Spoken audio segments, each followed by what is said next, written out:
최단시간 GTALP 2급 점수 폭발 방법 독해편 함께 하겠습니다. Hello everyone. 독해편 점수 폭발 방법을 함께 하고 있는 고현정입니다. 자, 여러분 여기 먼저 한번 보시겠습니까? 독해 단어만 외우게? 단어가 문제가 아닐 텐데 라고 제가 소제목을 한번 붙여봤습니다. 우리 흔히 하는 착각이요. 단어 되게 많이 외우면 독해 점수도 오를 거라고 생각해요. 근데 현실은요. 단어 되게 많이 외웠는데 점수 하나도 안 오르죠. 그 이유가 뭘까요? 일단 여러분 단어는 도움이 됩니다. 도구가 되거든요. 하지만 메인이 아닙니다. 단어 몰라도 점수 오를 수 있거든요. 특히나 GTALP는 더 그래요. 왜냐하면요. 보십시오. 유형부터 파악해 보려고. 내가 만들어 놓고 내가 깜빡했네요. 자, 일단 유형부터 파악을 해보고 왜 어떻게 그렇게 공부를 해야 되는지 알려드리겠습니다. 자, 이것도 마찬가지로요. 총 4개의 파트가 있겠죠. 듣기와 마찬가지입니다. 자, 그럼 듣기와 마찬가지로요. Part 1, 2, 3, 4가 있는데요. 일단 주제를 한번 보겠습니다. 사실 주제에 따라서 나눠 놓은 거예요. 첫 번째는요. Biographical narrative. 뭐예요? 어떤 사람의 일대기가 나온다라는 겁니다. 일대기. 그럼 여러분에게 질문 드립니다. 그 사람의 일대기예요. 언제 어디서 태어나고 몇 년도에 뭐라고 몇 년도에 뭐라고 몇 년도에 뭐라고. 그럼 문제가 어떤 거 나올 것 같아요? 연도에 관련된 것이 굉장히 많이 나옵니다. 언제 뭐 했대? 처음으로 한 건 뭐래? 마지막으로 한 건 뭐래? 언제 얘가 전성기를 누볐어? 시간에 관련된 게 굉장히 많이 나옵니다. 그렇기 때문에 Part 1을 읽으시면서는요. 시간, 연대기별로 동그라미 치면서 읽으셔야 되겠죠. 정리할 거 아닙니다. 우리가 공부하는 시간이 아니기 때문에 시험 문제를 푸실 때는 자, Part 1은 어떻게 해요? 연대기별로. 연대기별로 거기에 동그라미를 치는 겁니다. 그렇게 해야 되거든요. 독해는 그냥 사실 만약 주제만 파악을 하면 되는 거면 밑줄을 긋거나 굳이 그럴 필요가 없습니다. 하지만 어떤 정보를 알고 답을 해야 되기 때문에 주요 정보인 것 같은 거는 반드시 해야 되거든요. 그렇기 때문에 면대기가 아니고요. 연대기별로 몇 연도 뭐 1900 몇십 몇 년도에 뭘 했구나 하면서 이렇게 표시를 해가면서 읽어주시는 게 좋고요. Part 2나 3는요. 좀 겹치는 부분입니다. 이거는요. 어떤 매거진이나 뉴스페이퍼, 웹사이트 또는 인사이클로피디아, 백과사전에 나와 있는 여러 가지 정보들입니다. 그럼 여기는요. 과학이라던가 생태계라던가 뭐 여러 가지에 관한 정보가 나와 있다고요. 되셨습니까, 여러분? 지식이 나와 있다라는 겁니다. 그렇다는 얘기는 어떻게 해요? 이 정보와 지식의 별표를 치면서 이건 연도에 관련된 문제라기보다는요. 이 사람들의 연구 결과가 뭐예요? 어쩌다가 그런 연구 결과가 나왔나요? 라는 것이 나오기 때문에 반드시 그 지식이나 정보에다가 밑줄을 쳐가면서 공부를 하는 겁니다. 문제를 푸는 거죠. 되셨나요? 자, Part 4는 뭐냐면요. Business or formal letter. 가장 조금 마음이 편안합니다. 왜냐하면 지문이 짧아요. 그리고 토익 공부하셨던 분들 굉장히 익숙한 파트죠. 편지 형식으로 되어 있는 경우가 많습니다. 자, 편지 형식으로 되어 있으면은요. 뻔하잖아요. 누가 보낸 건지, 누구에게 보낸 건지, 왜 보낸 건지. 아이고, 왜라는 글자를 굉장히 제가 창조했습니다. 자, 어쨌든 여러분 결국 여러분 누가 누구에게 왜이기 때문에 사람 이름이요. 제가 이 사람 이름 때문에 힘들 거라고 생각을 잘 안 해봤는데 사람 이름이 은근히 그러니까 이 사람은 왜 썼대? 그럼 이 사람이 누군지 보내는 사람인지 받는 사람인지를 알아야 되거든요. 그러니까 사람 이름에 동그라미 치고 밑줄 쳐가면서 읽어야 돼요. 그리고 용건은요. 보통 처음에 많이 나오잖아요. 그렇죠? 그렇기 때문에 용건 찾기는 별로 어렵지 않습니다. 사람 이름에 그리고 용건에 밑줄 쳐가면서 읽고요. 그리고 하나 또 빠뜨린 것도 알려드릴게요. 이 Part 1이 사실 저는 그랬어요. Part 1이 가장 어려웠거든요. 왜냐하면 사실 사람의 연대기를 얘기할 때 사람의 이제 뭐 연대기 뭐라고 해야 되죠? 전기. 그렇죠? 그 사람의 살아온 인생을 얘기하는 게 그렇게 어려울 거라고 생각을 안 했는데 왜 어렵냐면요. 연대기별로 작품이 나오는 경우가 굉장히 많아요. 어떤 작가나 학자 뭐 이런 사람들 얘기 많이 나오기 때문에 이 작품들이 영어로 되어 있거나 아니면 뭐 다른 언어로 되어 있거든요. 이게 굉장히 길어요. 작품 이름이 다른 언어나 뭐 영어로 되어 있기 때문에 굉장히 길기 때문에 여기에도 마찬가지로 별표를 해야 돼요. 이 연대기별로 어떤 작품을 썼고 이 작품에서 뭐 어떤 히트를 쳤고 어쩌다가 그런 작품을 쓰게 됐는지 이 작품 이름도 굉장히 중요해집니다. 근데 이 모든 것이 어때요? 단어를 외운다고 되는 게 아니라고. 보세요. 연도, 연도. 작품 이름 밑줄 치는 거 어려워요? 단어가 그렇게 어렵지 않습니다. 그럼 어떻게 공부해야 될까요? 이런 것들이 시험 문제 나온다는데. 자, 어떻게 공부해야 되는지. 자, 왔다리 갔다리 전략이 핵심입니다. 단어보다 왔다리 갔다리 전략이에요. 뭐냐면 제가 아까 말씀드렸죠. 이 질타부 시험은요. 여러분을 괴롭히려고 여러분을 어떻게든 막 나눠 놓으려고 하는 시험이 아니라 어떻게든 합격을 해서 기본적인 의사소통이 되는지만 확인하려는 거거든요. 그렇기 때문에 단어를 생전 듣도 보도 못한 생전 쓰지도 않을 것 같은 말도 안 되는 단어들을 쓰지 않아요. 저는 이 부분이 이 질타부 시험이 너무 좋았어요. 제가 지테프를 공부하면서 저도 공부를 해야 점수가 나오니까 저도 공부를 하면서 공부해볼 만하다, 괜찮다, 기분이 좋았던 이유는요. 아, 내가 많이 들어본 단어 또는 내가 써봄직한 단어들이 나오더라고요. 그렇기 때문에 여러분, 사실 여러분 단어는 기본적으로 외워야 되겠지만 단어가 문제가 아니라 단어가 어려운 게 아니라 문제가 많은 게 함정이에요. 지문이 이렇게 깁니다. 그렇죠? 지문이 상당히 길어요. 여러분 수능 보셨잖아요. 이 수능의 한 2배? 긴 지문의 2배? 정말 긴 지문에 뭐 비슷하게 이렇게 지문이 나오면요. 문제가 1, 2, 3, 4, 5, 6, 7. 자, 이런 식으로 7문제 정도가 나옵니다. 기문이 길고 문제가 많으니까 우리 학생들은요. 헉하죠. 야, 나 이거 못하겠다. 아니에요. 반대로 생각해 보세요. 여러분. 결국 우리가 사실 되게 허무한 게 뭐냐면 이거 전체 다 읽고 한 문제 푸는 게 더 허무하지 않아요? 이 전체 다 읽고 한 문제만 풀면 너무 아까운 거야. 내 읽은 내 눈이 아까워. 내 뇌가 아까워. 그런데 여기는요. 여기 나와 있는 대부분의 정보가 중요한 정보라는 겁니다.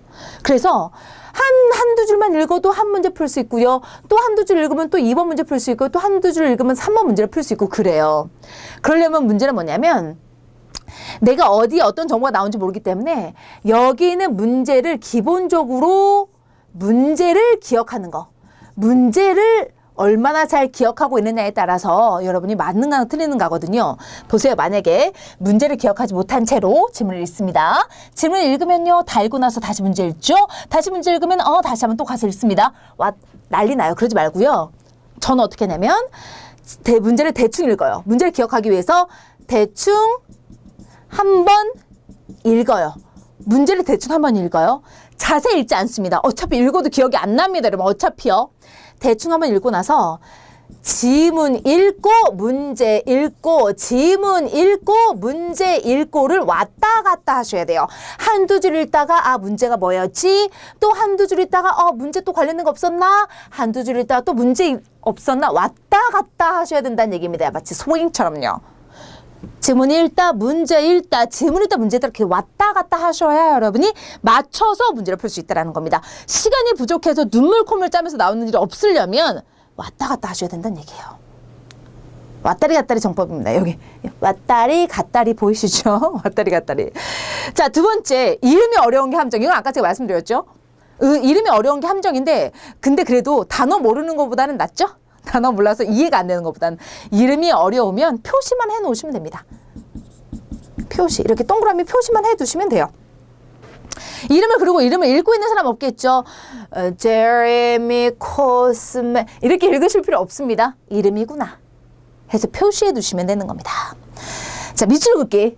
밑줄 긋기 보이시죠? 오케이. 자, 세 번째는요. paraphrase 조심입니다.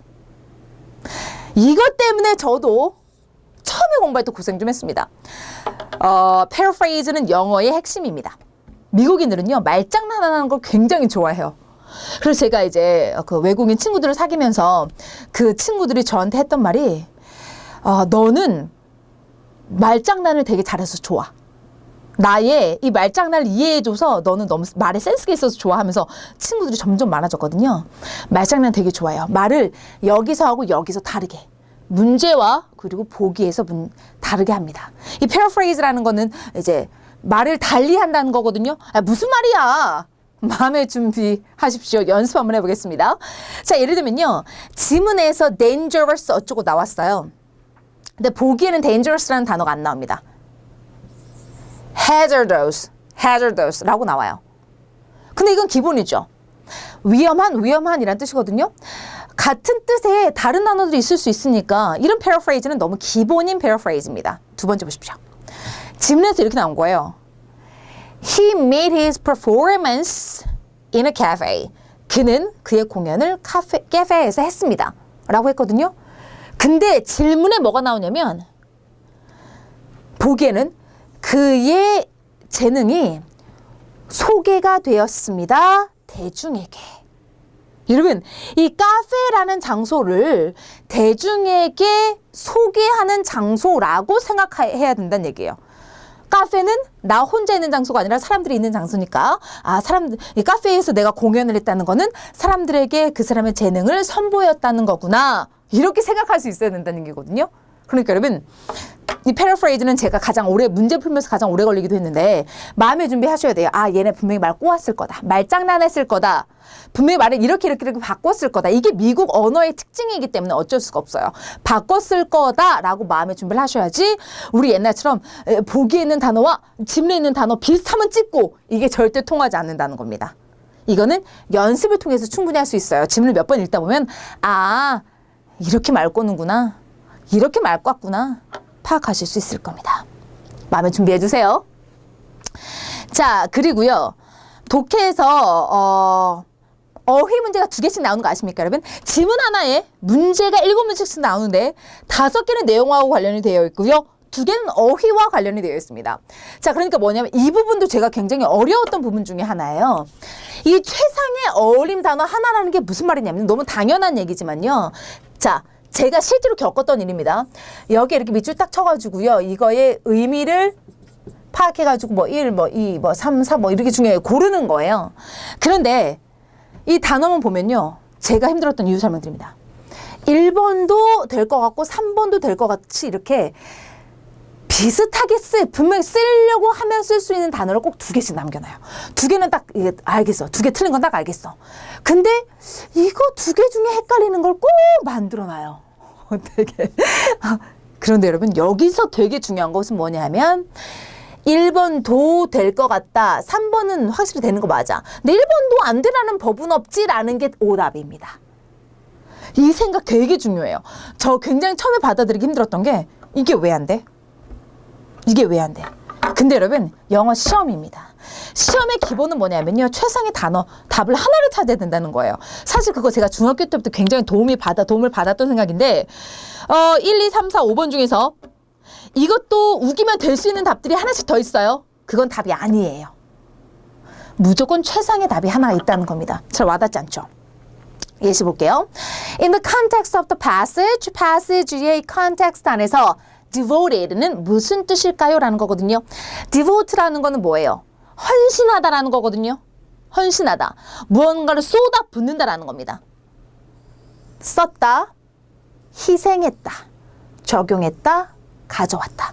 그러면 여러분 여기서 적용하다고 가져왔다는 말이 안 돼요. 썼다 아니면 희생하다거든요. 그쵸? 헌신하다니까 왠지 희생하다도 말이 되는 것 같아. 근데 보십시오. 그 본문에서 이 내용이 뭐였냐면 이 사람은 되게 많은 시간을 헌신했다라는 내용이었거든요. 많은 시간을 헌신했다. 많은 시간을 썼다. 많은 시간을 희생했다. 여러분은 몇 번을 고르실래요? A번 손. B번. A번 축하드립니다. A번 축하드립니다. 자, 여러분 결국 헌신했다는 거는요. 거기에 쏟아 부었다는 것이 희생했다는 거는 조금 의미가 다릅니다. 희생했다는 거 그걸 함으로써 다른 것을 포기해야 했다라는 거거든요. 단순히 생각해서 헌신한 거나 희생한 거나 될 수 있는 거가 아니죠. 정확히 지문 안에서만 적용이 되어야 합니다. 지문 안에서. 전체적으로 나중에 이 devote는요, sacrifice로 쓸 수도 있겠죠. 언젠가는. 하지만 그 지문 안에서는요, 시간을 투자했다, 썼다라는 의미이기 때문에 A번으로 해주셔야 돼요. 이것도 여러분 점점 적응해 가실 수 있을 겁니다. 연습하면서요. 되셨나요? 오케이, 좋습니다. 자, 여러분 다시 한번 정리해드리면요. 문법은 6개만 팔게요. 듣기는 편안하게 하세요. 연습은 극한의 상황에서 실제처럼 1.2배속으로 한 번만 들으면서 하세요. 독해는 마음의 준비하십시오. 패러프레이즈 돼 있을 겁니다. 그리고 어휘는 분명히 둘 중에 하나 고르라고 할 때 될 수도 있다는 건 답이 아니라는 거. 그리고 독해는 연습하시면 됩니다. 단어 열심히 막 죽을 힘을 다해서 외우지 않아도 되니까 편안한 마음으로 공부하실 수 있는 시험입니다. 여러분, GTAF 시험요, 생각보다 점수 상승 속도를 빠르게 할 수 있습니다. 그동안 요령을 몰랐던 거거든요. 저와 함께 공부하면서 빠른 속도로 여러분의 원하시는 점수 가실 수 있었으면 좋겠네요. 자, 실제 공부하면서 만나 뵙겠습니다, 여러분. 바이바이.